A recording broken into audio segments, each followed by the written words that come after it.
relación de subordinación de una persona que presta un servicio o un trabajo en favor de otra, ¿ok?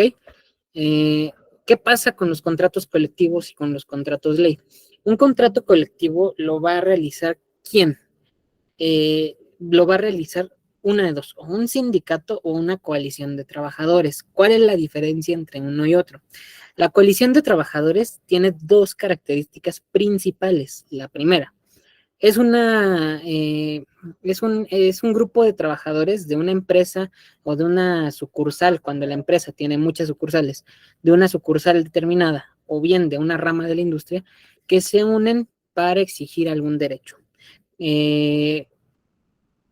La diferencia principal con el sindicato es que el sindicato requiere de estar legalmente constituido con fundamento en las bases de la ley reglamentaria. ¿Qué es lo que piden? Te piden básicamente pues que sea la mayoría de los trabajadores, que estén constituidos, que haya un representante, que haya un órgano que sea el órgano administrador, que los que se adhieren al sindicato tengan la oportunidad de decidir por sus dirigencias y al mismo tiempo esta entidad que está conformada por los sindicalistas está encargada de defender los derechos de todos aquellos a los que pertenecen. Entonces, cuando hablamos de un contrato colectivo, ¿de qué estamos hablando? Estamos hablando de un contrato que se va a celebrar sí con una persona, pero que al mismo tiempo lo vamos a celebrar con una entidad llamada coalición de trabajadores, cuando sea temporal, o con una persona llamada sindicato, que vendría siendo un tercerista en favor de otro.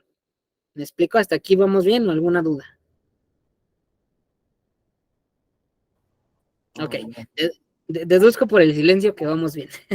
Como les comento, si tenemos dudas, con toda la confianza me van parando. Entonces, ¿cuál es el otro tipo de contrato que también tiene cierto interés? El contrato ley, que muchas veces no se habla de él, pero ¿en qué consiste? Un contrato ley es cuando se reúnen un grupo de sindicatos, ya sea patronales. Aquí sí aplica, porque no solamente hay sindicatos de trabajadores, esa es una buena observación que se me pasó.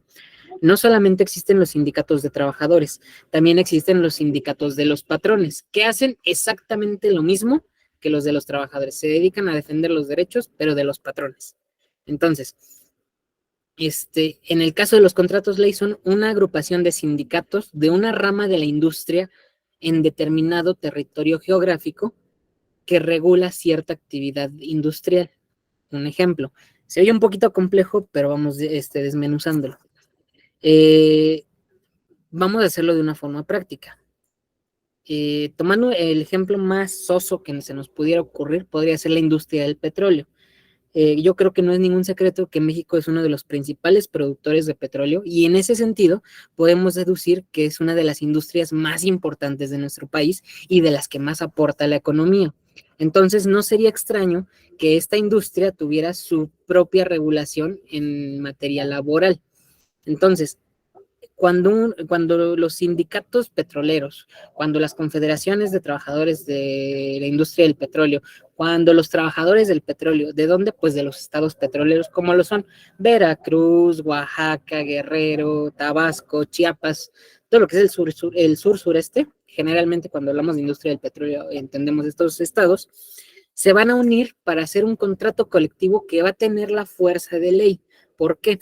Porque este contrato no únicamente va a regir como tal a los trabajadores que se adhieran. Este contrato va a tener la característica de que va a regir toda la rama de la industria en todo el territorio geográfico en el que se encuentre. Podríamos decirlo de una forma práctica, se trata prácticamente de un contrato de adhesión. ¿Por qué? Porque es un contrato que una parte o una entidad llamada confederación, una parte llamada sindicatos, formulan un contrato laboral con otra parte denominada patrón, pero que al mismo tiempo está regulada en un mismo territorio para que sirva como si fuera una ley. Parecería redundante, y lo es en efecto, porque en efecto funciona de la misma manera. Un contrato celebrado por una coalición de sindicatos o una coalición de la mayoría de los trabajadores de una industria determinada, va a poder imponer a otros trabajadores de la misma industria este tipo de contrato porque es el que más beneficia al trabajador, o eso es lo que se presume finalmente. Entonces, ¿hasta aquí alguna duda? Ok. Una particularidad del sindicato, perdón, del contrato ley. Este tiene que ser solicitado por los sindicatos o los trabajadores que tengan constancia de mayoría ante la Secretaría del Trabajo y la Previsión Social. Ojo, esto es importante porque, aunque aplica también en el contrato colectivo, es más importante en el contrato ley. ¿Por qué? Porque a través de un método que no es objeto de esta charla, que tal vez en otro momento podremos detallar un poquito más, porque eso sí tiene un cierto grado de complejidad que a lo mejor abarcaría o valdría la pena tener en una sola charla, eh, vamos a encontrar que hay un procedimiento especial para que un contrato pueda adquirir validez. Primer requisito, que sea por la mayoría de los trabajadores o sindicatos que representen a la mayoría de los trabajadores de una determinada industria en ese determinado territorio. Otra característica es que este tipo de contrato entra dentro espérenme tantito, se me fue la idea. Este tipo de contrato tiene que ser registrado, aprobado y autorizado por la Secretaría del Trabajo y la Previsión Social, ¿ok? Va a haber una comisión mixta que va a ser tripartita, representantes patronales, representantes de los trabajadores y representantes del Estado. Por eso es una comisión tripartita y en ese sentido, por eso se requiere mayor, valga la redundancia, requiere mayores requisitos al momento de celebrar un contrato ley y adquiere fuerza como si fuera una ley, publicándola en el diario oficial de la Federación, en el caso de las industrias nacionales, o en el diario oficial del Estado, en el caso de las industrias locales. ¿Ok? Hasta aquí quedaría la parte de teoría contractual de los contratos. A grosso modo lo estamos viendo. No sé si alguien quiera comentar algo, alguna duda, algo.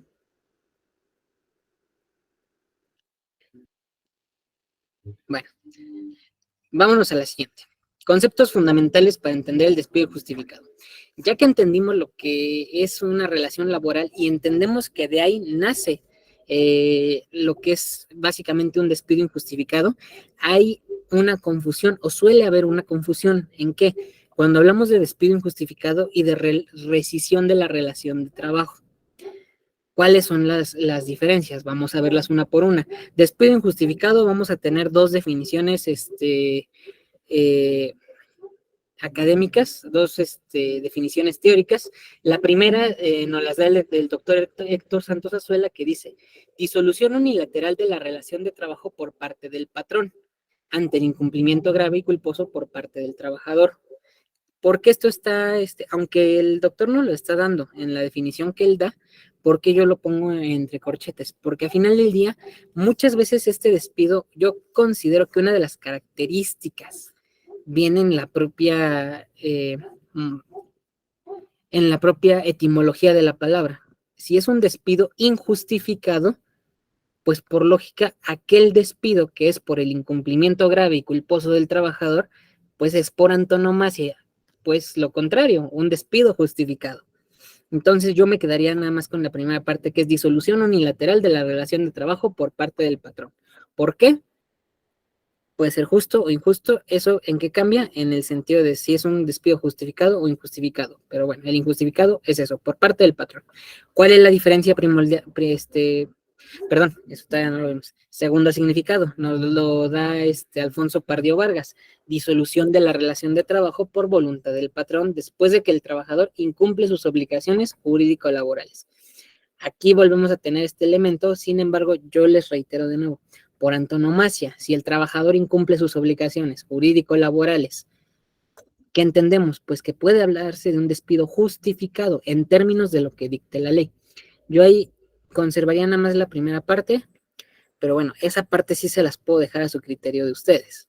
Al final del día, esto es una charla, no es una conferencia ni mucho menos, es una charla que si alguien tiene un punto de vista lo podemos también exponer aquí mismo.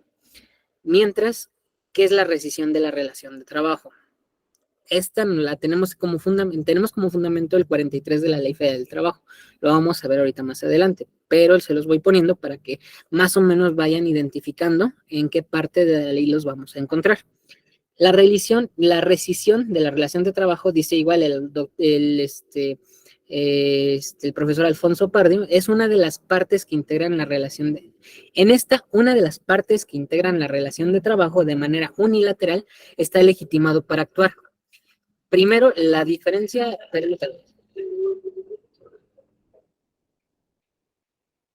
ya, una disculpa. Primero, la diferencia entre una y otra, si queremos verla como fundamental, es que en el despido injustificado es unilateral, normalmente por parte del patrón. Es más, no normalmente, siempre es por parte del patrón y es de forma unilateral. La rescisión es por parte del patrón o por parte del trabajador, por motivos justificados o por motivos injustificados, ¿ok? Pero hay que entender estas dos diferencias. El despido es una cosa y la rescisión es otra.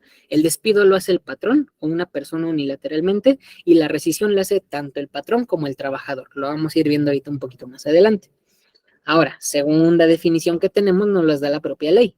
El trabajador o el patrón podrá rescindir en cualquier tiempo la relación de trabajo por causa justificada sin incurrir en responsabilidad, obviamente, para quien lo haga. Entonces, yo creo que esta definición es un poquito más exacta para poder entenderlo. Nuevamente repetimos, la diferencia fundamental entre un despido y una rescisión, que el despido lo hace el patrón y la rescisión cualquiera de las partes, ¿ok? Ahora, característica del despido injustificado. Se puede presumir, y esto lo damos como un flashazo de lo que vamos a ver más a continuación, que el aviso de rescisión de contrato de trabajo previsto en el artículo 47, fracción 15, párrafo 5, es lo que nos va a dar las bases para determinar muchas veces de una forma rápida si un despido fue justificado o injustificado. ¿Por qué? Porque si no tenemos este aviso de rescisión del contrato de trabajo, se puede presumir que es un despido injustificado independientemente de la causa. ¿Por qué? Porque así el trabajador haya hecho y deshecho con su responsabilidad, lo que sea, si el patrón no le dio aviso de la rescisión del contrato de trabajo, diciéndole las causas por las cuales lo está rescindiendo o por las cuales lo está despidiendo justificadamente, se presume que entonces es un despido injustificado. Y así lo va a entender la ley y así lo va a entender el juzgador. Sobre todo, habíamos platicado la anterior charla que tuve la oportunidad de estar, espero que alguien de ustedes haya podido tener el tiempo de estar en esa ocasión. Hablábamos de que una de las interpretaciones del derecho laboral es la escuela de interpretación finalista. ¿Cuál es esa interpretación? Pues aquella que finalmente persigue tres objetivos, de los cuales el primero y el más importante es perseguir la justicia social. Y con esto estamos viendo que aquí se presume que el juzgador lo va a interpretar así. ¿Por qué? Porque también es un principio del derecho laboral actuar en pro persona del trabajador. ¿Me explico? Hasta este punto, ¿alguna duda o alguien quisiera hacer algún comentario o agregar algo más? Disculpe, adelante, licenciado Miguel, yo ahorita te hago la pregunta. No se preocupe, igual, si gusta, Lick, no se preocupe. No, adelante, licenciado, no te preocupes. Ok, muchas gracias, Lick. Disculpe, Lick, aquí la cuestión es de despido injustificado y lo que viene siendo la rescisión del trabajo tiene que completarse se acompleja lo que viene siendo en el contrato individual de trabajo dentro de las obligaciones del trabajador y lo que viene siendo tanto del patrón como del trabajador, ¿no? Fíjense que una particularidad como tal del despido injustificado es que actúa por negativo, por contrario sensu. ¿Qué quiere decir? Cuando nosotros interpretamos la ley, que en este caso sería el 47 de la Ley Federal del Trabajo, a contrario sensu, ahí es donde tenemos ahora las causas de rescisión, como comentaba nuestro colega, de las responsabilidades del trabajador. Cuando el trabajador incurre en alguna de las situaciones que están previstas en este artículo, pues entonces tenemos fácil y sencillo podemos interpretarlo a contrario sensu y decir, bueno, como esto no está encuadrando dentro de lo que me está diciendo, pues entonces se presume que es un despido injustificado. Y ahí es donde entra lo que comentaba el compañero, refiriéndonos a las obligaciones del trabajador con respecto de su patrón. Hable de insubordinación, de una falta de probidad grave, una falta en contra del patrón, del personal, de la familia del patrón, etcétera, etcétera, etcétera. Lo iremos desmenuzando un poquito más adelante, pero no sé si por ahí va más o menos el comentario, abogado. Sí, Lick, muchas gracias. Listo. Y licenciado Asael, si no me equivoco, es su voz la que escuchaba, ¿verdad? Así es, Lick. Nos está preguntando el licenciado Ricardo de la Puente que si las obligaciones jurídico-laborales de un patrón crecen continuamente a voluntad del mismo y empleando para ello los días de descanso del trabajador, aún así se puede considerar causa justificada. Ok. La ley como tal no lo prevé así, lo prevé como la disminución del salario, y ahorita lo vamos a ver. ¿Qué entendemos por salario? El salario es, bueno, aquí dato curioso, como brevario cultural. El salario proviene precisamente de que antes las jornadas de trabajo se pagaban en sal. Esto es en la Grecia antigua y en la Roma imperial. Se pagaba con sal. De ahí viene la palabra salario. Entonces, el salario se podía tomar como la dieta normal que percibe un trabajador por concepto de su trabajo. En este caso, cuando hablamos de las prestaciones superiores a las de ley, estamos hablando de que no hacen parte del salario porque no hacen parte de su dieta común, obligatoria que debe recibir. Entonces, ¿qué es lo que pasa en este sentido? Lo que yo he visto que sucede ya en la práctica, porque una cosa es lo que podamos discutir teóricamente aquí y otra muy diferente lo que vamos a vivir, mejor dicho, o a ver suceder en las juntas de conciliación hoy día en los tribunales laborales, es que las prestaciones superiores que va dando la empresa, muchas veces si se las reducen al trabajador, se van a conciliación y el trabajador tiene la opción de rescindir su contrato. ¿Por qué? Porque al final del día, como finalmente el derecho es un derecho tutelar, el derecho laboral, sí se le da la opción, o el juzgador les da la opción, de que ellos estimen que si ya no están percibiendo lo que antes percibían, pueden rescindir su trabajo. ¿Me explico? Pueden rescindir su relación de trabajo. Entonces, ya después de todo este choro mareador, se podría deducir que sí puede ser causal de rescisión por parte del trabajador, pero bueno, esto en la práctica puede ser debatible, hay criterios que contienden con esta tesis, sin embargo, si nos vamos al principio prooperario, que ya lo vimos en alguna sesión anterior, pues finalmente lo que más favorece al trabajador es la interpretación de que el salario también parte de su dieta común es las prestaciones extraordinarias que suelta la empresa en favor del trabajador. ¿Por qué? Porque ya se perciben como parte corriente de su salario. Hasta este punto, ¿vamos explicándonos bien? ¿O estamos cuatrapeándonos todavía? ¿Alguien tiene alguna observación? Dice la licenciada Patricia, el derecho humano al descanso. Bueno, es una pregunta. ¿Y el derecho humano al descanso? Derecho humano al descanso. Miren, ya sería ponernos a debatir mucho. Y les voy a decir por qué. Y lamentablemente vamos a tener que usar la misma frasecita que acabamos de usar. En la teoría podemos nosotros pensar que sí valdría la pena discutirlo aquí. En la práctica realmente es una discusión infructuosa. ¿Por qué? Porque difícilmente un empleado que trabaja finalmente para mantener a la familia, que requiere de un trabajo y que está dispuesto a soportar las condiciones laborales de una empresa, por muy explotadora que sea, le va a valer gorro si descansa o no trabaja. Y la prueba está en que México es uno de los países donde la gente promedio trabaja más que en otros países de América Latina y en el mundo. Entonces, si somos realistas, es una discusión infructuosa. Yo no le vería mucho sentido, pero si la quisiéramos ventilar en un tribunal, pues yo creo que sí sería un punto donde podríamos a lo mejor pelear un buen alegato. Sí, en esa parte, como comenta el licenciado, la teoría dice una cosa, la ley dice una cosa, la práctica nos lleva a otra.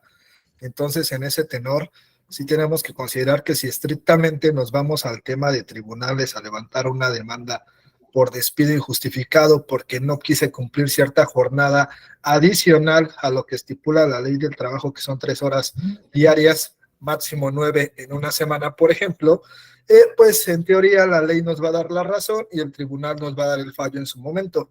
Pero en la práctica, la realidad es que los patrones hacen lo que quieren. La mayoría de los trabajos pues no tienen más que acatarlo porque hay una necesidad de generar esa relación laboral para generar ese ingreso, como comenta el licenciado. Entonces, en ese sentido, como abogados tenemos que tener claro siempre marcar la diferencia entre lo teórico y práctico, y no para decirle al trabajador, ni modo, te amuelas, vas a tener que trabajar como negro y vivir como negro. No es así, pero a veces sí tenemos que ser muy crudos y muy realistas con nuestros clientes, explicarles la situación, explicarles el panorama, la posibilidad de éxito en el sentido de algún tipo de demanda, dependiendo de las situaciones y de cómo se hayan dado en este caso, pues el despido, ¿no?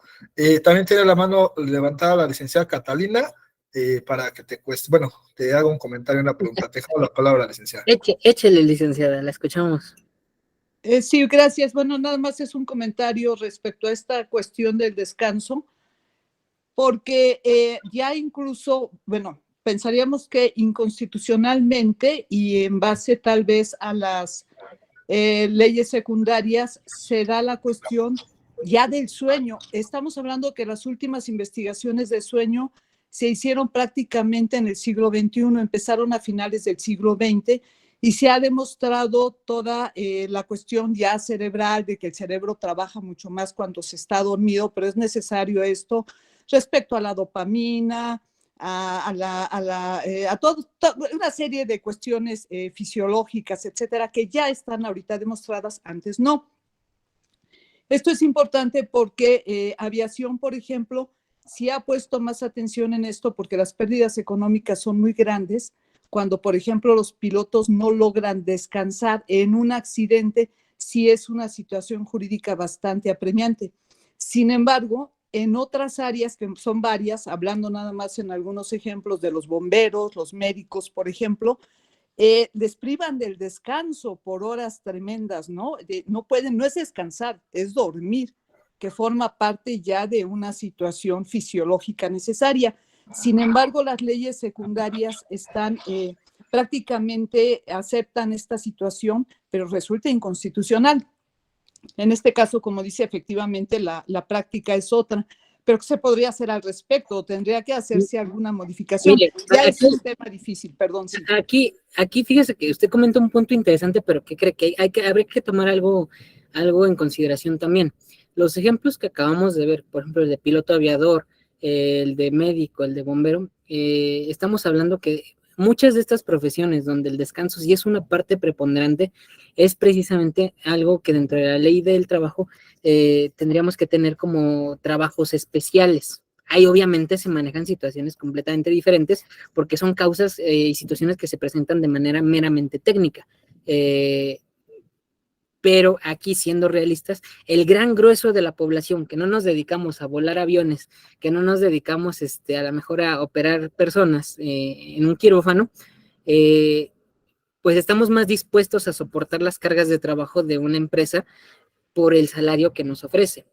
Aquí lo que tal vez podría venir en comento es decir, ok, si tú quieres finalmente hacer valer estos argumentos dentro de la práctica jurisdiccional, es muy válido, sí se puede hacer y seguramente lo vas a ganar. ¿Por qué? Porque en efecto, hoy por hoy ya se puede demostrar que en efecto el descanso es algo que ayuda al rendimiento de los trabajadores y aún a la salud física, mental, psíquica, espiritual, etcétera. Y la interpretación del juzgador lógicamente va a resolver en ese sentido, porque por algo el derecho es tutelar del trabajador. Sin embargo, sí habría que tener en cuenta esta parte. Estamos hablando ya de trabajos que entran incluso en una rama especializada, tienen su propio apartado en la Ley Federal del Trabajo, y pues en este sentido valdría la pena decir que cada caso es diferente y valdría la pena ponderarlo. Bueno, ese sería el comentario en ese sentido. Gracias. Bueno, solo comentar que hay una jurisprudencia ya que dice que sí son trabajadores. Sí es un rollo muy, muy fuerte y bueno, sí implicaría mucho conocimiento de todo esto y también la mafia, ¿no? Porque la verdad es que cuando se han amparado y han ganado algunos médicos, ha sucedido que ya después no los aceptan en ningún hospital. O sea, es un rollo. Bueno, Definitivamente. gracias. No, al contrario, muchas gracias. Pues sí, Está levantada también la mano de la licenciada Marisol y hay un comentario que ahorita te leo, Lick. Adelante, licenciada Ok, Marisol. no sean malitos. Estos son los dos últimos para poder pasar a la siguiente diapositiva y podemos seguir avanzando un poquito, ¿vale? Sí, muchas gracias, licenciado. ¿Les... Mire, algo muy importante, lo que estaba yo escuchando ahorita de los colegas, bueno, referente al tiempo de descanso. En el contrato colectivo viene estipulado las horas laborales semanales. Estas se van a distribuir dependiendo, sea de lunes a viernes o de lunes a sábado, de lunes a jueves, siendo las 48 horas que ahorita son las que se elaboran regularmente. Esto ya es en conveniencia entre el sindicato y el patrón.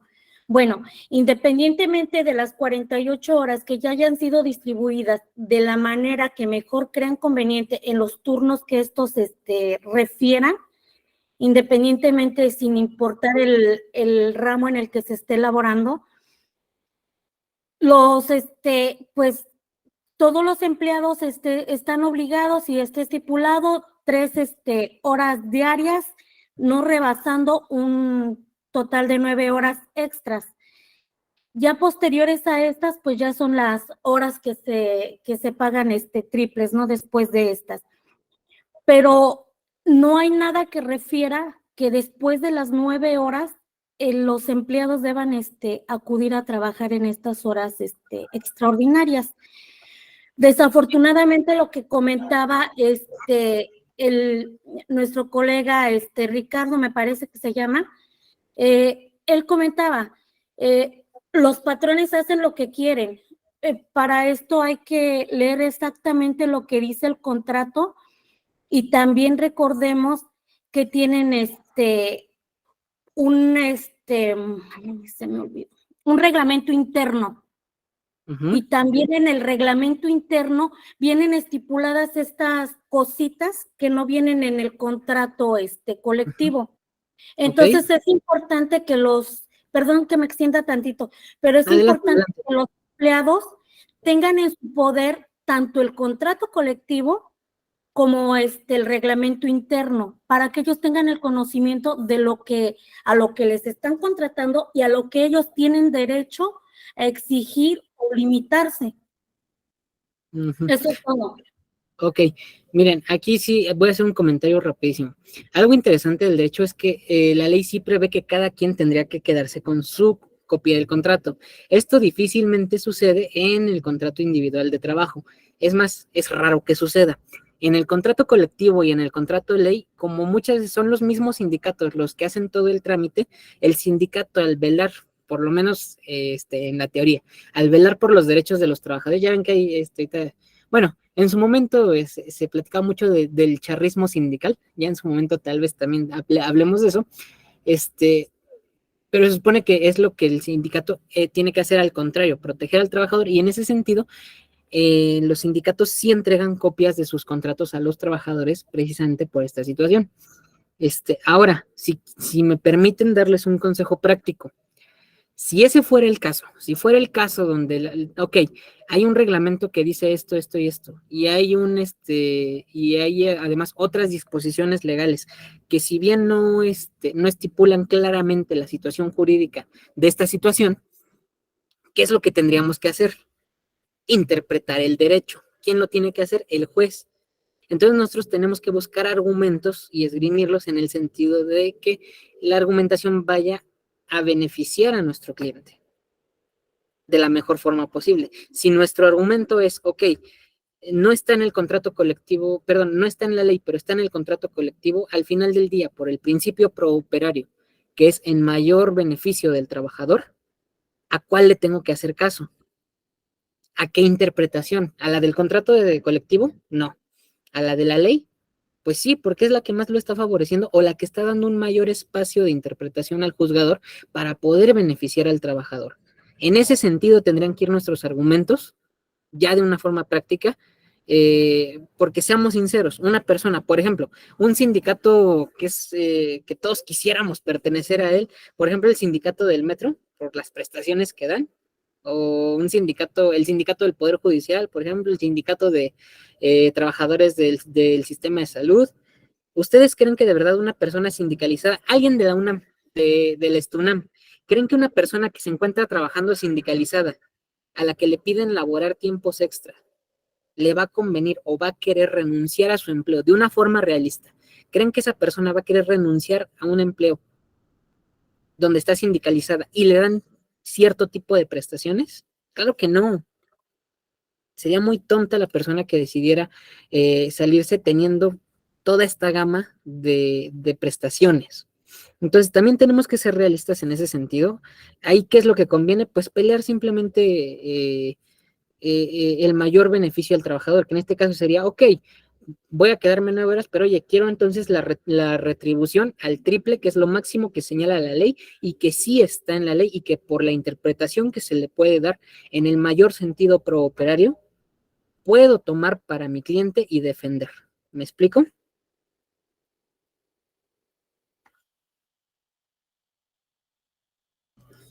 Bueno, quiero pensar que sí. Licenciado, ya terminamos. Pero ahorita más adelante la retomamos. Ok, terminamos con el comentario que me decía abogado. Lo que continúes, hay un par de preguntas, una persona que levantó la mano y otra pregunta, pero ahorita continuamos con ellas para poder avanzar un poquito. Perfecto, entonces seguimos adelante y ahorita seguimos con dudas, no se preocupen. Vámonos con las formas de terminación. Existe algo que, bueno, se llama teoría del pentágono, no es por presumir, pero yo la inventé. Pero bueno, básicamente, ¿en qué consiste? Tenemos 5 formas elementales de terminación de la relación de trabajo: el despido justificado, el despido injustificado, la renuncia voluntaria, el término del contrato y la causa de fuerza mayor. ¿Por qué está en una teoría del pentágono? Si se dan cuenta, en la parte más baja, que es además la parte, vamos a decir así, un poco más reducida, están las formas que menos favorecen al trabajador. ¿Cuáles son? La renuncia voluntaria y el término del contrato, cuando es únicamente por tiempo determinado. Ahorita vamos a ver por qué, lo vamos a ver un poquito más adelante. Estas 2 formas de terminación de la relación de trabajo van a producir menos beneficios o menos derechos al trabajador. ¿Por qué? Porque se presume que es una terminación pacífica donde realmente pues yo voy ante mi empleador, renuncio y él me va a entregar un finiquito que no es otra cosa que la terminación de nuestra relación laboral traducida en dinero. Seamos prácticos. ¿Cuál es el segundo grupo? Que es el que está en medio y que implica la mayor o el mayor grueso de casos: el despido injustificado y el despido de causa de fuerza mayor.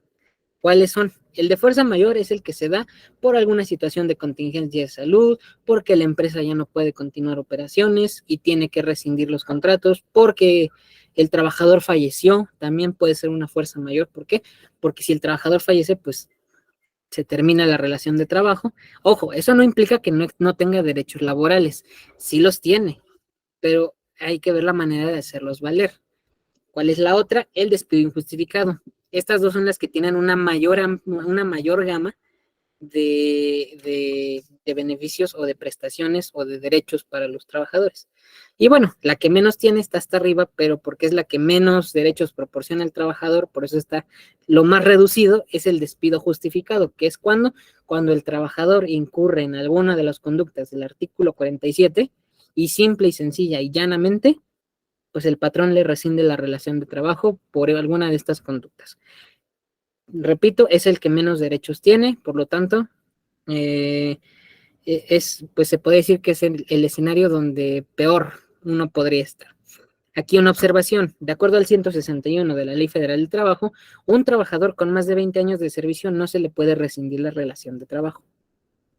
Me explico, a menos que sea por falta gravísima, y así lo expresa la ley, una falta muy grave que impida continuar la relación de trabajo.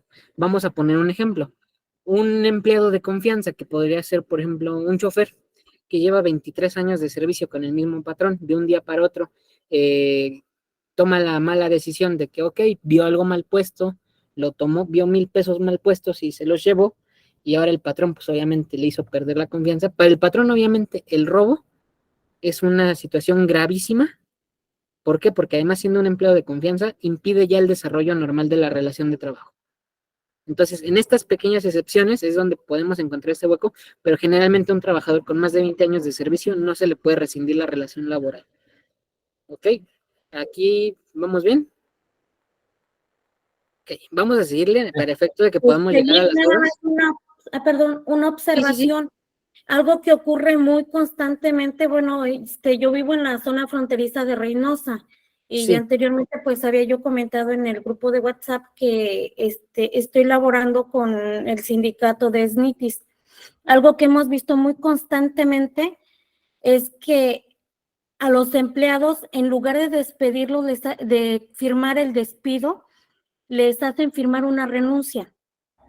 Entonces ellos se ven intimidados. ¿Por qué? Porque los llevan a una oficina, ahí los tienen y ellos piensan que no van a poder salir de ahí a menos que firmen. Eso ocurre muy constantemente. Ellos no saben, tienen el desconocimiento de que no pueden retenerlos por mucho tiempo después de su horario de trabajo. Una vez que suene el timbre de salida, tienen que darle salida y irse a los demás, aunque no firmen. Bien, Entonces, ahí es donde desafortunadamente, eso sí es lo que ocurre constantemente en ese aspecto. Ok, miren, en este sentido sí tenemos que ser conscientes que ahí es donde entra la creatividad del abogado para poder defender los intereses de su cliente. ¿Por qué? Porque todo lo que tiene que ver ya con la actuación, con el desempeño del derecho, no es tanto el cómo son las cosas. Disculpe, no es tanto el cómo son las cosas, sino cómo lo podemos demostrar.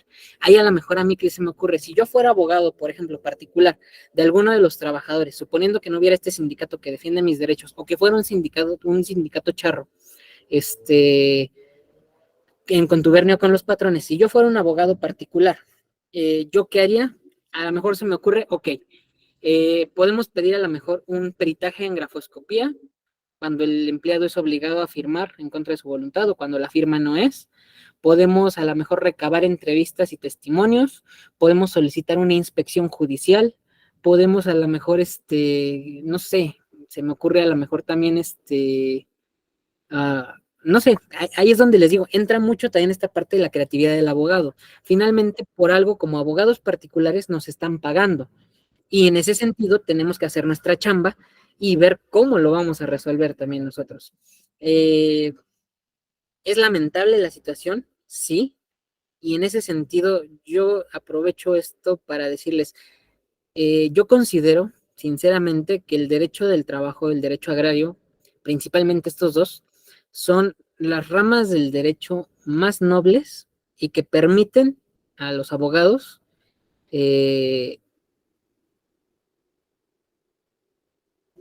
constituirse como verdaderos héroes de la sociedad. ¿Por qué? Porque es aquí donde las mayores injusticias suceden en contra de las personas que menos conocen o que son más atacadas por la ignorancia. Y en ese sentido nuestra chamba, nuestra tarea, nuestra misión debe ser proporcionar un pronto auxilio a estas personas. ¿En qué sentido? Pues en el sentido legal, jurídico, que es lo que nosotros hacemos y que considero que hacemos bien. Entonces, cuando vean una situación así, ese es el consejo que yo les podría dar. Usen la creatividad que tengan a la mano, usen todo su esfuerzo, todo su empeño para encontrar la mejor manera de desvirtuar este tipo de prácticas que al final del día ustedes, como yo sabemos, son ilegales porque atentan contra los derechos de los trabajadores. Levantó la mano la licenciada Yuli, le dejamos la palabra y continuamos y le Miren. dejamos la palabra a la licenciada Catalina. Vamos a hacer lo siguiente, como ya estoy viendo que sí hay bastantes dudas y comentarios, vamos a terminar la presentación, no sea malito, licenciado, ojalá pudiera auxiliarme, anotando en el orden también en que van, levantando la mano para que se les pueda dar la atención al final de la presentación, ¿vale? Sí, sin problema. Ahora sí, muchachos, nos pasamos con lo que comentábamos casi al principio.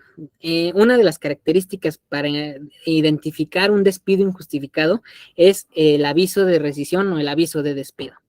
¿En qué consiste? Lo vamos a ver aquí. Primero, ¿por qué se necesita un aviso de rescisión y por qué atenta contra los derechos del trabajador? Uno de los principios generales del derecho del trabajo es la estabilidad laboral. ¿Por qué? Porque si yo tengo un trabajo, o sea, hablando materialmente, si yo tengo un trabajo donde no estoy siendo consistente, o donde, mejor dicho, no hay constancia ni consistencia en mis ingresos, que me tengo que estar cambiando cada rato, que tengo que estar buscando muchas veces 2 o 3 veces al año un empleo que me permita darle de comer a mi familia, ¿qué está sucediendo ahí? Se está deteriorando la calidad de vida de la persona. Entonces, para evitar este tipo de situaciones, uno de los principios que se adoptó al momento de definir los principios generales del derecho del trabajo, me parece que es en 1953, les confirmo ahorita la fecha, estoy divagando un poquito, estoy buscando esa fecha, fue el principio de estabilidad laboral, que presume que toda persona tiene derecho a un trabajo que además le permita estar estable en él, para generarle derechos laborales, para generarle seguridad, para generarle que pueda hacer una planificación de su vida de una forma que no represente un riesgo de incertidumbre.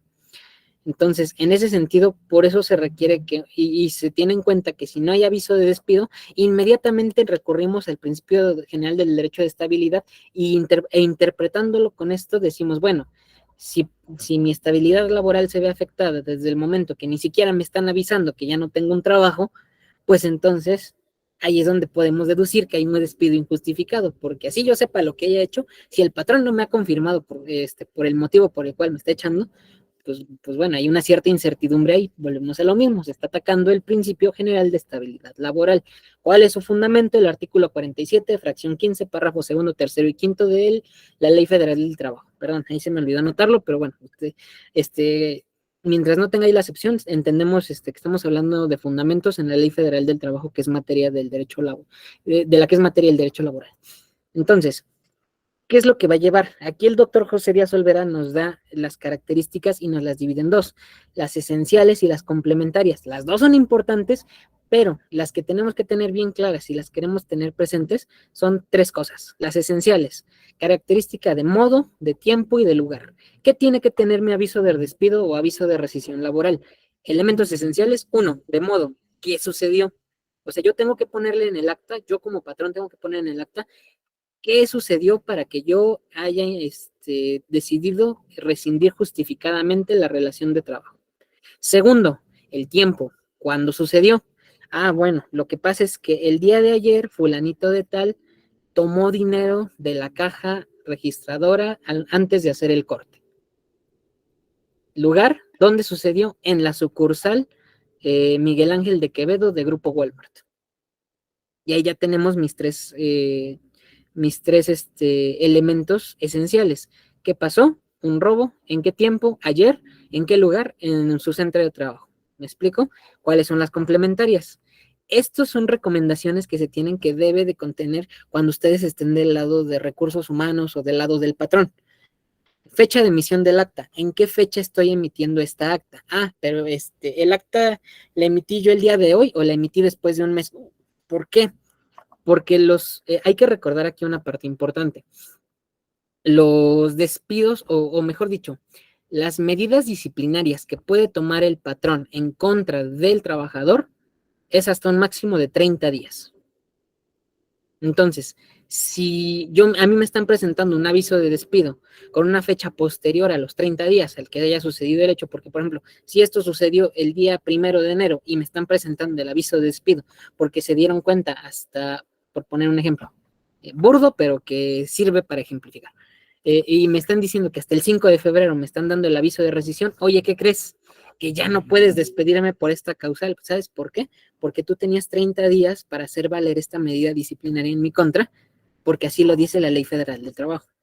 Por eso se recomienda, y por el contrario, si no la tiene y les beneficia a ustedes del lado del patrón, para efectos de poder rescindir la relación justificadamente, o la requiero y no la tengo, pues entonces ahí de quién es culpa, de ustedes como personal de recursos humanos o de ustedes como personal jurídico de la empresa, porque no le dieron los requisitos necesarios al acta para que tenga la fuerza legal que necesitaba al momento de rescindir la relación laboral. Entonces, fecha de emisión del acta, la presente se extiende en el día 5 de febrero de 2023, ¿ok?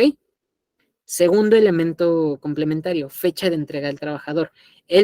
Ahí tiene que venir asentado en qué fecha se lo estoy notificando, porque no es solamente que se lo esté dando el día de hoy, sino que además se lo esté entregando, porque a mí de nada me sirve emitir un acta en tiempo y forma si se la voy a entregar dentro de 3 meses, dentro de 2 semanas después de que venció el término que marca la ley para poder hacer efectivo la medida disciplinaria, en este caso de despido justificado.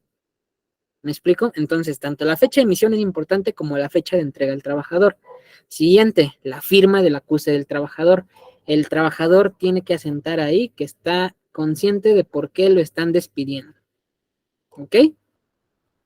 Ya sé que esto en la realidad no suele pasar porque yo creo que como trabajadores también hay que reconocer que en México lindo y querido hay muchas personas que pues quieren jugarle chueco al sistema y dicen, no, pues yo sé que aunque me vayas a despedir justificadamente, no te voy a firmar para que sea un despido injustificado. Error, y ahorita lo vamos a ver. Firma del acuse del trabajador y firma del patrón y de 2 testigos. ¿Esto para qué? Pues para que haya un testimonio, no solamente del patrón, que es obviamente el interesado en que se tenga por acreditada la rescisión laboral, de forma justificada, sin responsabilidad para él, sino también de 2 testigos que avalen lo que él está diciendo.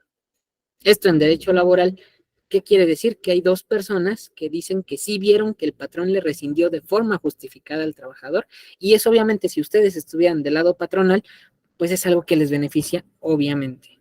Entonces, ahorita regresando al punto número 3, ya que vimos los 4, regresamos al punto número 3, afirma el acuse del trabajador. ¿Qué pasa si el trabajador no quiere firmar? Bueno, pues hay una alternativa.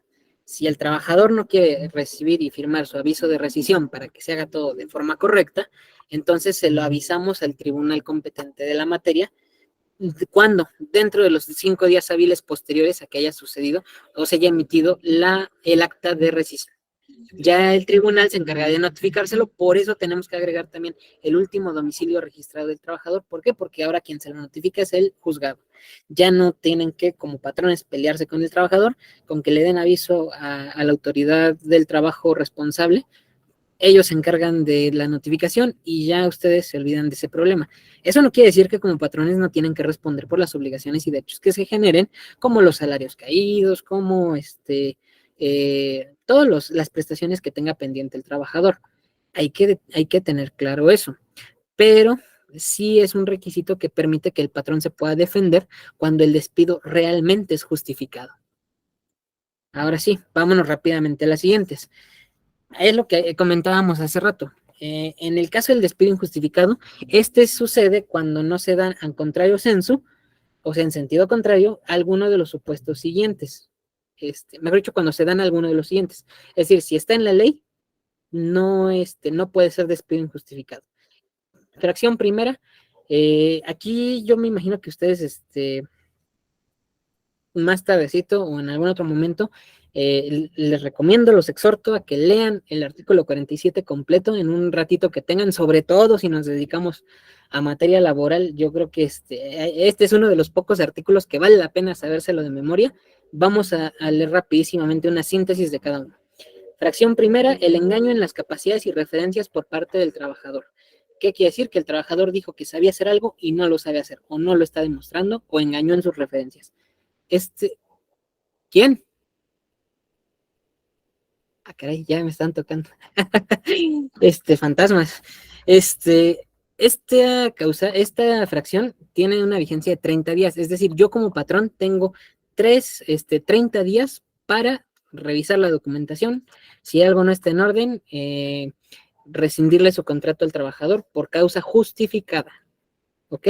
Segunda fracción, falta de probidad o honradez del trabajador en contra del patrón. Insultos, golpes, insubordinación grave, etcétera, etcétera, entra dentro de esta fracción. Fracción tercera, alterar la disciplina laboral. Esto es lo mismo, pero ahora en contra no del patrón, sino de los trabajadores. Y obviamente alterando la disciplina del lugar de trabajo. Fracción cuarta, las faltas del trabajador, de acuerdo a la fracción segunda, o sea, faltas de probidad, honradez, etcétera, fuera del horario laboral para el que presta su servicio. Fracción quinta, daños o perjuicios que sean intencionales por parte del patrón del trabajador a la empresa.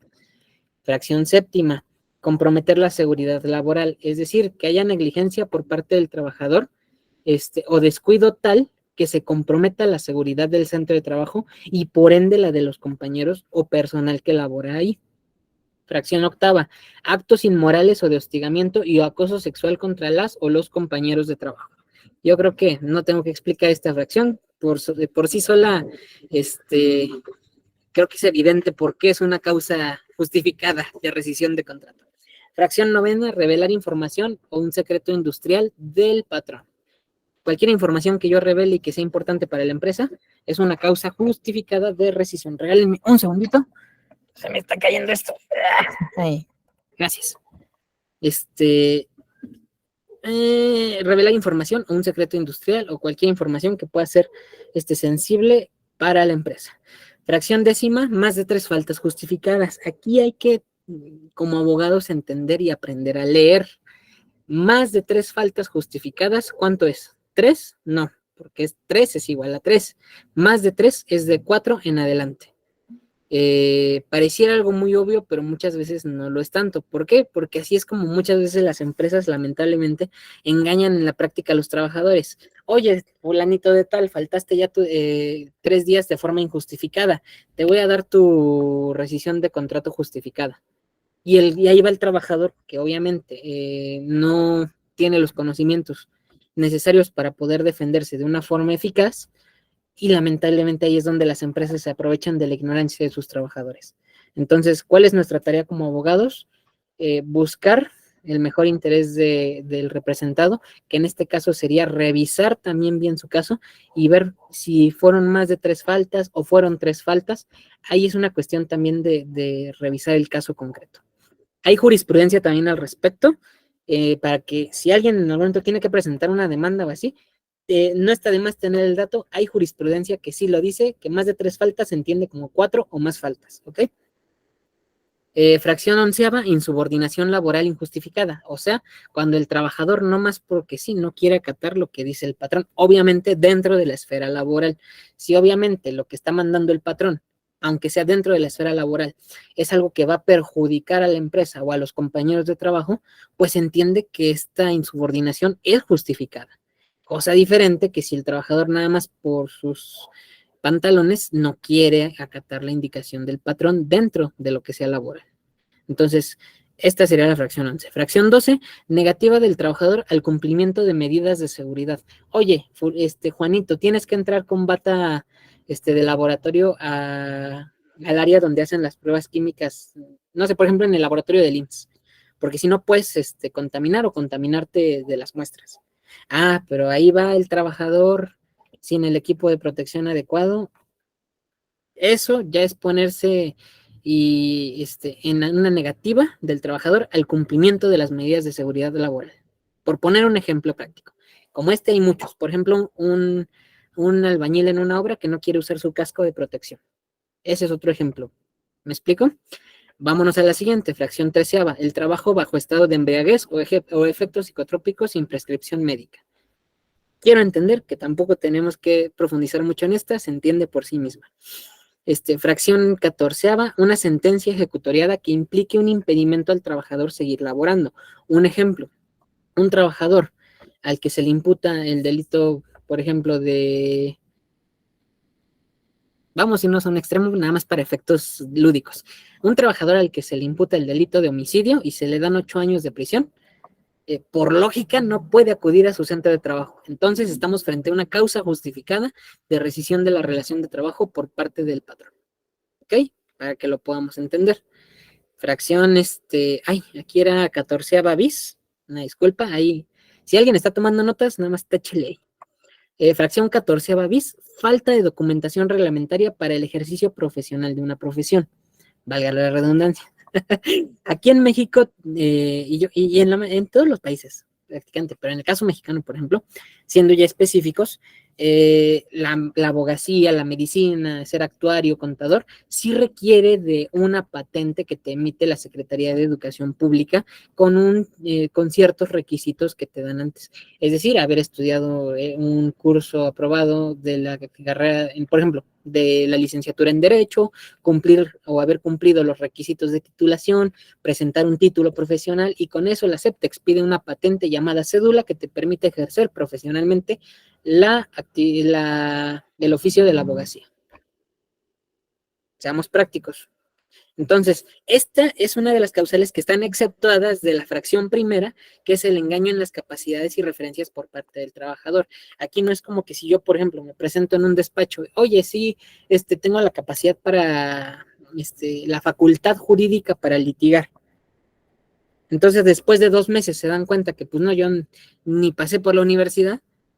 Ahí se constituye uno de los supuestos de la fracción 14ª bis, que es una de las excepciones al engaño de las capacidades en la fracción primera del 47. ¿Ok? Y por último, fracción quinceava, la que comentábamos, el aviso de despido al trabajador por parte del tribunal o del patrón, debidamente requisitado, involucra una presunción de un despido injustificado. ¿Ok? A grosso modo, acabamos de ver las 16 fracciones del 47 de la Ley Federal del Trabajo. Siempre que se cumplan alguna de estas situaciones jurídicas, estamos frente a un despido justificado. Vamos a verlo de una forma práctica y en ese sentido lo tenemos que entender y en ese sentido tenemos que trabajar. Ahora, derechos laborales en caso de despido injustificado, cuando se constituye el 47. Que entra el 48, que es la reinstalación, una de los derechos que adquiere el trabajador para hacer valer dentro del proceso de conciliación o dentro del proceso jurisdiccional, son el artículo 48 de la Ley Federal del Trabajo, que es la reinstalación en el puesto de trabajo, los salarios vencidos con las nuevas reformas de 2019 y 2021, por el plazo de hasta un año transcurrido y los intereses sobre 15 meses de trabajo al 2% mensual, en cristiano. Antes o anterior a las reformas del 19 y del 21, las juntas, los asuntos que se ventilaban en las juntas de conciliación podían durar años, pero porque era un tiempo que finalmente la empresa, cuando se le condenaba, tenía que pagarle al trabajador. Esto ya cambió. Ahora es únicamente por el lapso de 12 meses, así lo dice la ley, y si sobrepasa estos 12 meses, pues entonces sobre el importe de 15 meses de trabajo a 2% mensual. O sea, si yo ganaba 1,000 pesos y me están diciendo que sobre 15,000 pesos y 2% mensual son como 300 pesos más mensuales por cada mes transcurrido, valga la redundancia. Y así se va sacando este cálculo. ¿Esto qué quiere decir? Pues que aunque perdimos de alguna manera este derecho, pues es una manera de evitar que los abogados, como eran las malas prácticas, se metieran a dilatar los procesos con el único objeto de que, sabiendo que iba a haber una sentencia o un laudo, mejor dicho, un laudo arbitral que les favorecía y condenaba a la empresa a pagarle al trabajador todo lo que indica la ley, pues entonces el abogado lo que hacía era, pues voy a dilatarme más y voy a darle largas y pues ya, y voy a cobrar más. En la práctica, seamos sinceros, así era. Hoy por hoy, con esto es lo que se trataba de evitar con estas nuevas reformas. Lógicamente, pues tiene la otra cara de la moneda, que es pues obviamente menos dinero, aunque te tardes lo que te tengas que tardar, pues ya es menos dinero para el trabajador. Pero bueno, seamos sinceros, todo esto se traduce en dinero para el trabajador. Artículo 50 de la Ley Federal del Trabajo, fracción primera. Cuando la relación, aquí estamos hablando ya del concepto de antigüedad, lo que en el vulgo conocemos como antigüedad. ¿Cómo lo podemos medir o cómo lo podemos clasificar? El artículo 50 de la Ley Federal del Trabajo, en su fracción primera, nos dice, y es muy clara, cuando la relación es por tiempo determinado y este es menor de un año, el concepto por el cual se le debe liquidar al trabajador es el importe igual a los salarios del medio periodo laborado. Es decir, si yo trabajé y me van a rescindir el contrato de trabajo en mi sexto mes, porque ya es un tiempo determinado, como son 6 meses, quiere decir que es menos de un año. Y si son 6 meses, quiere decir que me van a indemnizar con 3 meses de salario. Si fueran 3 meses, pues con 1 mes y medio. Si fuera 1 mes, pues entonces con 15 días de salario. Y así sucesivamente, dependiendo de lo que sea el tiempo determinado. Contrario a la fracción segunda, que es cuando es por tiempo indeterminado, son los famosísimos 20 días por cada año laborado para el patrón. Es decir, una persona que trabajó 4 años, por ejemplo, y se le rescinde de forma injustificada la relación de trabajo, tiene derecho a, son 20 por 4, 80 días de salario en compensación, o lo que llamamos la indemnización, la prima de antigüedad. ¿Ok?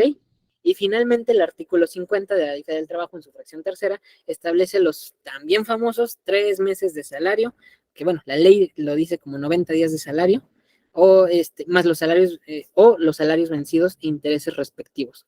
¿Cómo se calculan? Exactamente igual al 2% mensual, el importe total.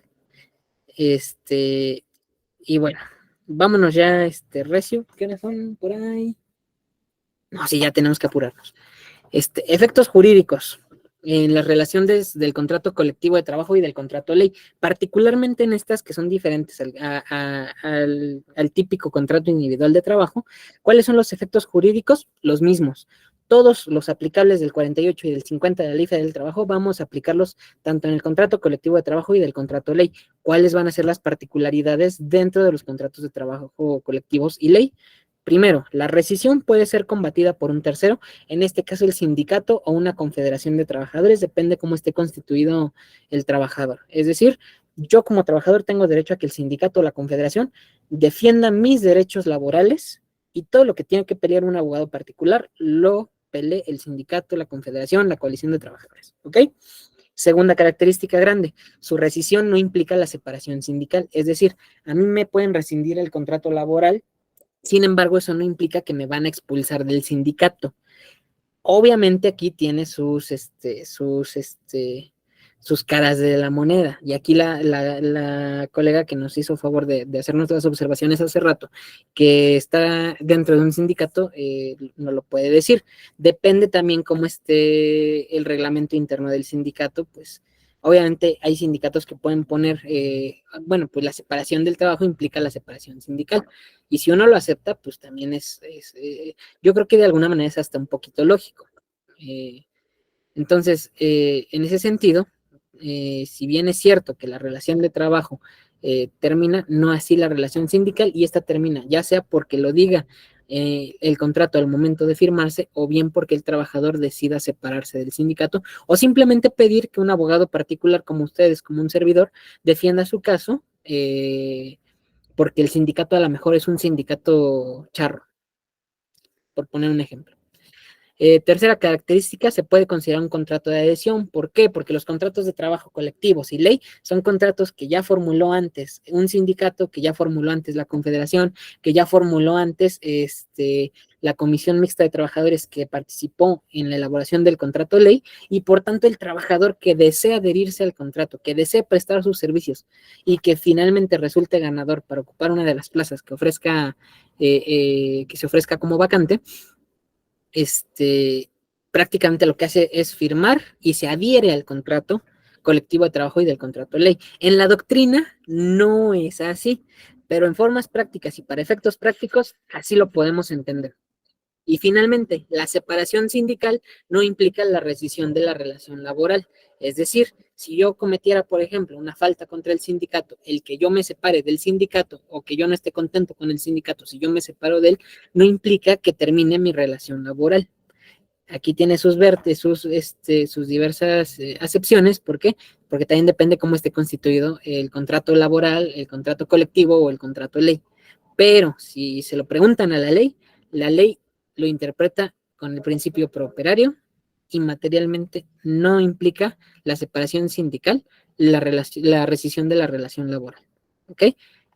Y eso, si lo peleamos en el tribunal, volvemos a lo mismo. De una forma teórica, podemos discutirlo en el tribunal y tal vez, si esgrimimos correctamente nuestros argumentos, pues probablemente el juzgador falle a nuestro favor. Entonces, esas son las particularidades cuando hablamos del contrato colectivo y del contrato ley, a diferencia del contrato individual de trabajo.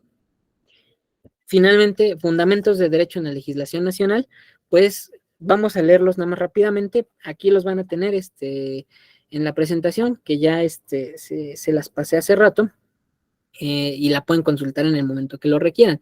Artículo 123 constitucional, el del trabajo, fracción 22, que habla precisamente sobre el despido injustificado. Artículo 46 de la Ley Federal del Trabajo, artículo 47 de la Ley Federal del Trabajo, fracciones 1 a 15, a contrario censo, el artículo 48 de la Ley Federal del Trabajo, que son lo que acabamos de ver, lo que vamos de ver, perdón, se me cuatrapea también la información, no se crean, también almacenar mucho en la cabeza luego también es contraproducente. Del derecho de reinstalación en el puesto de trabajo y los salarios vencidos y los intereses. El artículo 50, que son las indemnizaciones por antigüedad y obviamente la indemnización constitucional, el artículo 51 de la Ley Federal del Trabajo, 53 y 161. Ya ahora que tengan un poquito más de tiempo y calma, dense a la tarea de leerlos, créanme que no va a ser tiempo en vano y que por lo que respecta al despido injustificado les va a dar una buena luz si es que tienen un caso en puerta o más adelante se les presenta el grado. Y bueno, la bibliografía consultada, también se las dejo aquí. Estas son los primeros 4 son los libros que se consultaron, y el quinto es nuestra Ley Federal del Trabajo. Las últimas actualizaciones son del 19 y del 21. Hay que fijarnos que esté vigente la ley que estamos consultando. Y bueno, si también tienen oportunidad o el interés en la materia o específicamente en estos temas, pues aquí estas referencias les van a servir. Son específicamente en materia de rescisión laboral o despido injustificado. Y bueno, eso sería todo. Y pues ya, dedicamos unos minutitos más. Gracias, licenciado, por tu participación, por la información. Como siempre, aprendemos bastante, nos nutrimos y esa es la intención de este tipo de charlas. En el orden que los vi, la licenciada Julie, por favor, adelante, damos la palabra y va a continuar la licenciada Catalina. Entonces, licenciada Julie y después licenciada Catalina, de favor.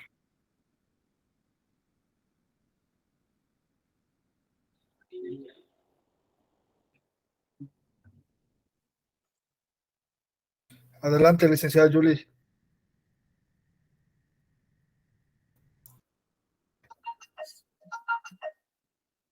Creo que no. Ok, licenciada Catalina, por favor. Sí, gracias. Bueno, solo un comentario. A ver, aquí yo tengo una duda porque, bueno, en la Constitución está especificado, la verdad no me acuerdo en qué artículo, que hay una limitante respecto a grabaciones sin derecho a grabaciones y videos, etcétera. Pero, por ejemplo, en la cuestión laboral, yo no sé hasta dónde puede una empresa decir, bueno, yo voy a poner, que sería lo ideal, toda la tecnología, digamos, a trabajar en esta situación. Por ejemplo, despidos donde de pronto es, firmaste pero no llegaste, todo esto con la cuestión de la tecnología, bueno, sería un gran apoyo. Pero esto no para en esto. Se está dando una situación muy negativa, diría yo, respecto a la cuestión del acoso y el abuso sexual. Porque ahorita con esto del feminismo y todo lo que hay, que parece que es una política, que hay una moda, ¿sí? Entonces se presta a la situación tanto del patrón como del trabajador de la mentira. porque de pronto a lo mejor el trabajador no sabe laborar. Vámonos al caso contrario, también puede ser de parte del jefe, ¿no? Pero puede ser que el trabajador de pronto efectivamente llegó, dijo que sabía hacer algo, no lo hizo, es muy revoltoso, etcétera, cualquier problema, no importa. Y de pronto dice, bueno, pues me acosaste sexualmente.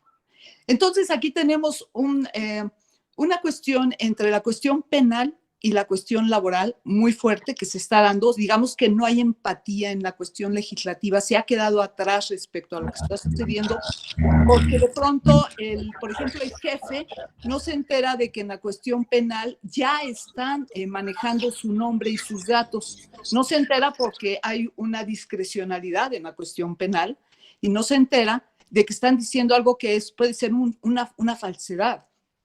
De pronto viene la cuestión de avisarle, de enterarse, y mientras peras o manzanas, se tardan en la investigación y su nombre ya está sucio cuando no hizo nada. Puede ser en cualquier caso.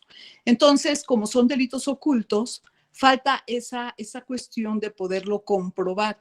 Entonces, aquí, digamos, primero hay una cuestión dispareja, por decirlo, respecto a la cuestión legislativa que se está dando ahorita un problema, por un lado. Y por otro, la pregunta es, ¿qué tanto puede el trabajador, a quien sea, decir, bueno, yo estoy laborando, el ambiente es pesado, por lo que sea, no sé, a veces los ambientes son pesados, hay trabajadores de muchos niveles, etcétera, ¿no?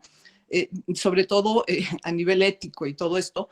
Entonces, puedo yo decir, bueno, perdón, voy a poner mi camarita aquí, en mi lugar, en mi oficina, voy a poner mi camarita, voy a hacer las grabaciones por si algo sucede.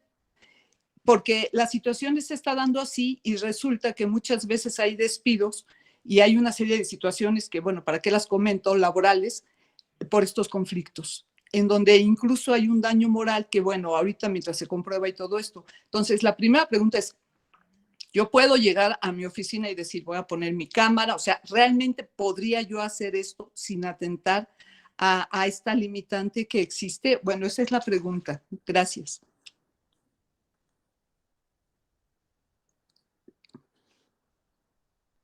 O sea, ¿sí me escucharon? Perdón, ¿no se escucha? Sí, licenciado Enlace, tienes apagado el micrófono. Perdón, lo que pasa es que le digo que como estoy al lado de la avenida y estaban pasando muchos coches, silencié mi micrófono. Les decía que esto pudiera parecer hasta cómico, pero no, sí puede servirnos para diferir esta situación. ¿Por qué se presume que una persona no puede grabar a otra de alguna manera? Porque todos los datos que nos permitan identificar a una persona se pueden considerar datos sensibles o datos personales de la persona. Esto incluye su imagen y esto incluye su persona como tal. Su voz, su imagen. ¿Por qué? Porque ninguna persona es exactamente igual a otra. Tal vez habrá el caso, pero a lo mejor yo puedo ser igual al fulanito que está a 100 kilómetros de distancia, pero no habla igual que yo. ¿Ok? Entonces son factores que me permiten identificar a la persona. Por eso este tipo de situaciones no se permiten a menos que exista el consentimiento de la contraria. Si yo, por ejemplo, llego a mi lugar de trabajo y le digo, ¿sabe qué, patrón? Voy a colocar un dispositivo de grabación porque estoy teniendo esta situación, y el patrón dice sí, o por negativa ficta, que el patrón no diga nada, y simplemente lo hago, pues a lo mejor yo puedo interpretar que por negativa ficta, como yo le avisé al patrón y el patrón no dijo nada, pues entonces me está dando su autorización tácita para hacerlo, y ahí es donde yo ya adquiero el derecho de hacerlo. Pero si yo llego y pongo mi cámara a grabar y grabo por grabar, ahí sí, aunque sea una prueba moral, vamos a decirlo así, pues es algo que realmente en el tribunal no me va a servir para absolutamente nada. De una forma práctica, esa sería la respuesta.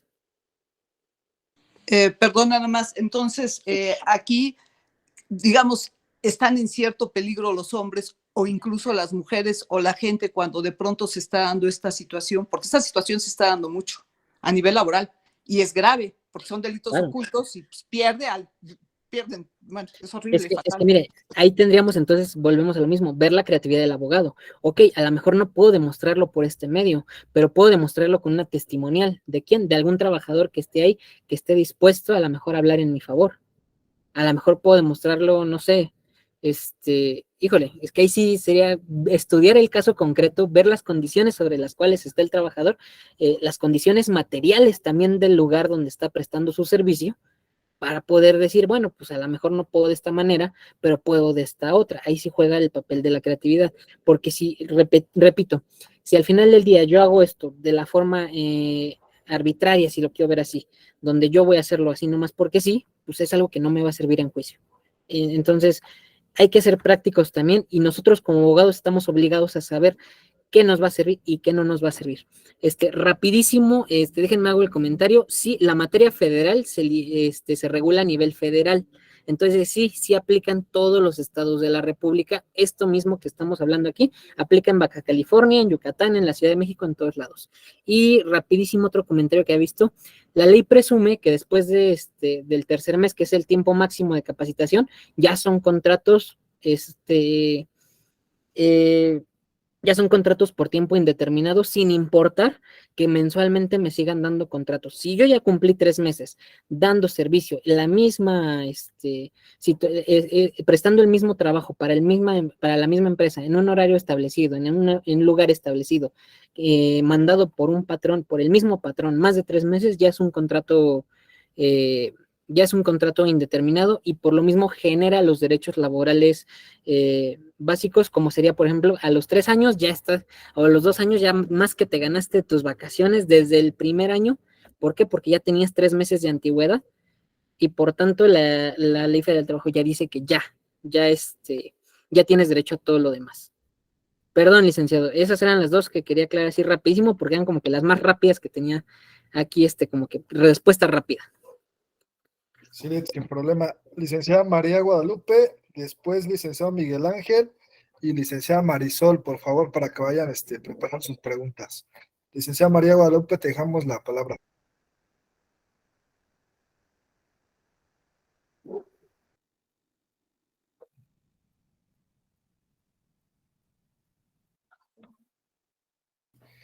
Creo que tampoco. Licenciado Miguel Ángel, adelante. Claro que sí, Lick.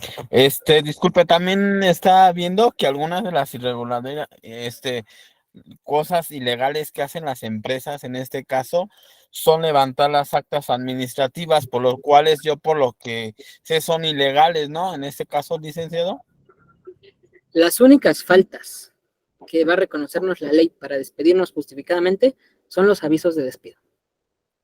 O sea, sí se contemplan las actas administrativas, pero hay un procedimiento especial. ¿Qué quiere decir? Que al momento de que se formule el reglamento del centro de trabajo o el reglamento interno de la empresa, o como le quieran llamar, se tiene que formular por una comisión o por representantes tanto del patrón como de los trabajadores. Una vez que estos se ponen de acuerdo y aprueban el reglamento, lo mandan a la Secretaría del Trabajo para revisión. Perdón, para el centro de registro laboral, para la revisión. Y si en efecto el centro de registro laboral lo aprueba y considera que no va en contra del interés público ni en contra de la legislación laboral en ninguno de sus puntos, le da el visto bueno y a partir de ese momento todo lo que se haga en contra de eso es una falta administrativa en contra del reglamento de trabajo, y recursos humanos o el departamento jurídico o el área que se encargue de esa parte en la empresa tiene que mandar un formulario con todas las especificaciones que pide la autoridad para poder levantar esa acta administrativa y que de verdad tenga un valor jurídico real. Pero bueno, es un proceso un poquito largo. Muchas empresas lo que hacen es, te voy a levantar una acta administrativa, y la realidad es que esas actas que no llevan este procedimiento, pues realmente son lo mismo que papel de baño. Si queremos ser prácticos, así es. Es más o menos como las prácticas que hacen en cuestión del derecho mercantil, ¿no? Cuando te están intimidando empresas para que pagues, ¿no? Exactamente, como las extrajudiciales. En analogía, es exactamente lo mismo. Okay. En este caso también quería hacerle otra pregunta, perdón, por en este caso igual tiene que ver esto sobre lo que viene siendo el buró laboral, o es otra cosa, porque sí existe, ¿no? El buró laboral. Sí existe, pero es otra cosa, y ahorita sí nos tardaríamos un poquito explicando esa parte, pero para ser rápidos, sí es completamente diferente, no tiene nada que ver. Le agradezco, Lick. No, ¿de qué? Gracias. Licenciada Marisol, por favor. Muchas gracias, licenciado. Mire, pues referente a lo que se comentaba hace un ratito, licenciado Bonilla hablaba acerca de lo del sindicato y si al terminar el contrato o el vínculo laboral con la empresa, si se extinguía el del sindicato. Pues no, ya que en la actualidad el empleado tiene el derecho de la libertad de elección sindical, puede afiliarse al sindicato que él quiera y pertenecer. No es obligatorio pertenecer al sindicato que la empresa tiene con el contrato colectivo, ya que en el artículo 388 de la Ley Federal del Trabajo nos dice que cuando hay más de un sindicato dentro de la empresa, el que tiene la mayoría de los afiliados dentro de ese sindicato es el que va a firmar el contrato colectivo, a negociarlo. Pero puede haber más de un sindicato dentro de la empresa laboral, en donde están laborando. Puede haber más de un sindicato. Entonces, no debería de haber esta situación de cambio de sindicato. ¿Qué es lo que ocurre? Llegan, los contratan y nunca les preguntan si pertenecen a un sindicato. Simplemente les dan a firmar el papelito del sindicato que está en la empresa para no perder la mayoría. Y eso ya viene pues a otras negociaciones que hay entre empresa y sindicato, ¿verdad? Pero son muchas cosas referentes a estas. Bueno, ese era un punto. Ahora otro punto muy importante, ya dejándolo del sindicato. ¿A qué nos hemos visto ahorita cuando vamos a los centros de conciliación laboral con los empleados que han sido despedidos y citan al patrón? Pues que hay una desigualdad de defensión para ellos. ¿Por qué? Porque para la empresa va el representante legal, alguien que conoce de leyes, alguien que conoce de lo que está hablando. Y desafortunadamente para el centro de conciliación no nos permiten como abogados o como personas de confianza acompañar al empleado. Él tiene que presentarse solo en esa conciliación con el abogado de la empresa. Entonces ya hay una desigualdad enorme. Hace falta trabajar sobre eso, de que ellos tengan un acompañamiento de asesoría legal para que ellos sepan y puedan asesorarse, preguntar, no entiendo esto. De por sí ya es muy tedioso para ellos enfrentarse a la empresa y todavía un representante legal de la institución, pues un tanto más, porque entre iguales conocemos de lo que estamos hablando, pero el empleado desconoce ese vocabulario legal y se intimida. Entonces a veces toman decisiones que les perjudican, pero ¿por qué? Porque se ven intimidados, porque no entienden, no alcanzan a comprender de lo que les están hablando. Y algo que ocurre después, posterior, cuando no hay un arreglo en el centro de conciliación, cuando se empieza ya la demanda laboral, igualmente con el juez en la primera cita, en la primera reunión que se tiene con ellos, les pregunta que si quieren llegar a un acuerdo antes de iniciar el juicio, y si el empleado dice que sí, automáticamente aparta al empleado junto con el representante legal de la empresa, pero no se le permite al abogado representante del empleado acudir a esta reunión, que la hace para conciliar. Entonces, es lo mismo. Si hay una intimidación con el representante del patrón, pues aún mayor con su señoría, ¿no? Que es el juez. Entonces, esta sí es una desigualdad completamente desfavorable para los empleados en ocasiones. Aquí en Reynosa nos hemos encontrado con jueces muy, muy, muy duros en este aspecto y el empleado se intimida y ya no quieren seguir. Entonces, aunque les decimos que están en lo correcto y están en su derecho, pues se intimidan ante esto por la falta de que se les permite el apoyo. Ya hasta la segunda audiencias ya es cuando más o menos ya empezamos a tomar participación, pero sí es muy, se ha visto muy frecuente todo esto. Sí, así como lo comenta la licenciada, lamentablemente hay una frase popular que dice, el patrón se asiste de quien quiere y el trabajador lamentablemente de quien puede. Entonces, nada más hay una precisión,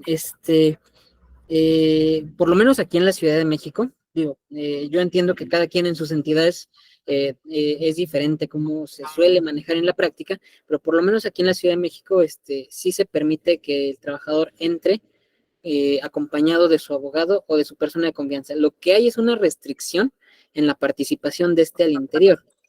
Materialmente, pues sí afecta. ¿Por qué? Porque al final del día, pues no es como que nos podamos meter a pelear con el abogado de la empresa como debería ser. ¿Por qué? Porque pues sería una condición de igualdad, ahora sí. Pero bueno, esa sería nada más la precisión que se haría. Por lo demás, pues sí, lamentablemente así funciona nuestro sistema laboral, lamentablemente.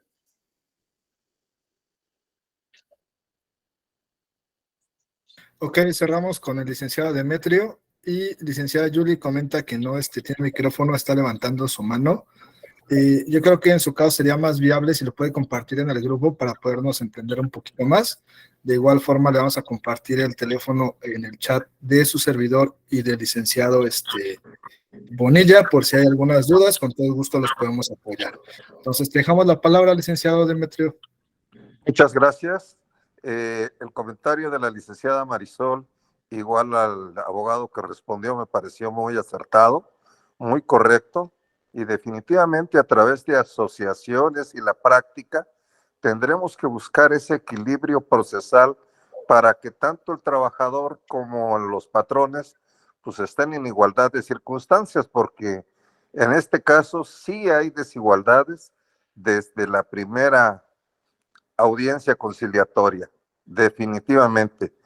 Pero también es un nicho de oportunidad para nosotros los abogados, que debemos ir más preparados todavía para crearle la confianza suficiente al trabajador y decirle, anticiparle lo que va a suceder, que no se deje intimidar y que debemos tener ya un plan de acción para que en caso de que suceda tal o cual cosa, saber el trabajador qué estrategia va a seguir. Creo que si bien en este momento es un tanto desventajoso para el trabajador, también es un nicho de oportunidades. Igual me llamó la atención del comentario que hicieron acerca de la intimidación que algunas empresas hacen para con el trabajador al llamarlo a una salita de juntas y hacerlo que casi por la fuerza tenga que firmar su renuncia, ¿no? No hay que olvidar que esto también, el trabajador se percata generalmente de que algo viene sobre él por las actitudes que los jefes o el patrón empiezan a tomar con ese trabajador.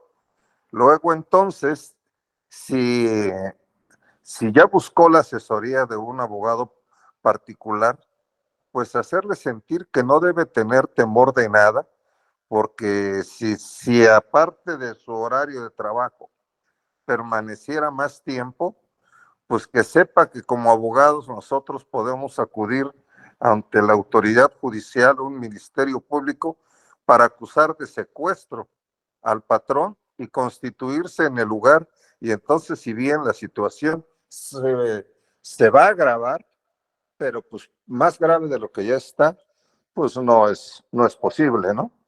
Entonces, yo en lo personal tuve una experiencia así y me fue bastante bien, pero esto quisiera nada más transmitirlo como eso, como una experiencia que cuando acudimos a la autoridad y le digo que está secuestrado mi trabajador y desconozco las causas, aun cuando conozca algunas, entonces el patrón es el que pasa a ser el intimidado y es el que ya después quiera negociar de inmediato, ¿no?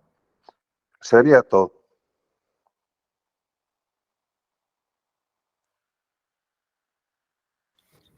Si me permite un momentito, bueno, referente a lo que hablaba el colega Demetrio, acerca de lo del secuestro, no puede ser tomado como secuestro si está dentro de las horas laborales. Mientras esté dentro de cualquier área, dentro de la planta o del edificio, que es la empresa donde esté laborando, mientras esté en su hora de labores, no entra como secuestro. Así lo Entra dice, después de las horas así del... dice la mención, que fuera después Ujú. de su horario de labores. Sí, ok, gracias. Entonces no lo escuché. Sí, no se preocupen. Las precisiones de ambos abogados son efectivamente correctas. En efecto, después del horario laboral, pues sí, podría ser secuestro y podría escalar la situación. Yo de verdad espero que rara vez nos encontremos con estas situaciones, pero es un buen apunte para cuando nos llegue a pasar. Era la última pregunta. Tengo entendido que faltaba una, ¿no, abogado? No, Lid, ya están todas, contestaste hace rato una que preguntaron. Ah, bueno. Julie está preguntando, pero es un caso específicamente personal, por lo que estoy entendiendo. Entonces, pusimos el teléfono del ponente, el licenciado Ignacio Bonilla, que es el primer número, y del segundo servidor. Por si quieres, Julie, te puede asesorar hasta cierto punto, te puede compartir un poco de su tiempo, ya de manera más personal, en el sentido que es un tema personal, tu situación laboral. Si no lo quieres hacer por situación personal de manera privada, en el chat del grupo puedes externar tus dudas y con todo gusto te las hacemos saber. Son todas las preguntas, licenciado. De igual forma, si alguien más, por cuestiones de tiempo, por la hora, tuviera alguna duda, alguna inquietud, algo que podamos apoyar, con todo gusto se pueden comunicar a los grupos, poder externar sus dudas y con todo gusto los podemos auxiliar. Pues de antemano agradecer el tiempo, licenciado Ignacio, la ponencia, la cátedra que estás dando, el conocimiento que estás brindando para que todos podamos aprender, y como lo hemos comentado, esa es la finalidad de estas cuestiones, de estas charlas, de estos grupos, que todos podamos participar, que si alguno de ustedes quiere brindar algún tipo de charla, algún tipo de conocimiento, se pueda comunicar ahí con los administradores del grupo y con todo gusto lo platicamos, lo aterrizamos y lo echamos en marcha, ¿no? Entonces, nuevamente el agradecimiento, licenciado Ignacio, por el tiempo. Nada más por seguridad, se está grabando la clase, la charla, para que sonrían, y esta se va a compartir más adelante en las redes sociales que se están manejando. Ya le estaremos avisando en su momento. Se tiene que depurar, se tiene que hacer cierta situación, y bueno, tenemos que cuidar que todo esté en orden, ¿no? Para no cometer algún tema ahí de legalidad o de privacidad de tanto ustedes como de sus servidores. Entonces, si quieres despedirte nada más, licenciado Ignacio, por tiempo les vuelvo a repetir, si hay más preguntas, sí les voy a agradecer que las hagan en el grupo, o ahí están los teléfonos para poder terminar con la charla del día de hoy. Vienen más charlas, ya le estaremos ahí compartiendo, y pues agradecemos de antemano su participación, su tiempo, la inversión, y que tengan buena noche. Te dejo la palabra, Sí, al igual, muchísimas gracias a todos los que estuvieron aquí por la atención, por el tiempo, por sus comentarios. A mí también me da muchísimo gusto poder estar en estos espacios con ustedes. Y pues bueno, como comentó el licenciado, alguna situación en particular que quieran externar, pues ahí está el grupo. En dado caso, pues ahí están también nuestros contactos, con todo el gusto del mundo. Si está en nuestras manos apoyarles, adelante. Para mí, pues reitero, gracias por su tiempo de ustedes, y pues aquí nos andaremos viendo en las siguientes sesiones, que son los martes y jueves, ¿verdad, abogado? Tengo entendido, martes y jueves entre 10 lunes y jueves, todos los lunes y jueves a las 9 de la noche. Lunes y jueves a las 9 de la noche. Perdón, es que ya me tocó, pero más en jueves a mí, entonces por eso no tengo claro la otra. Pero bueno, muchas gracias a todos y pues que tengan excelente noche. Que tengan buena noche. Agradecemos su tiempo. Hasta luego.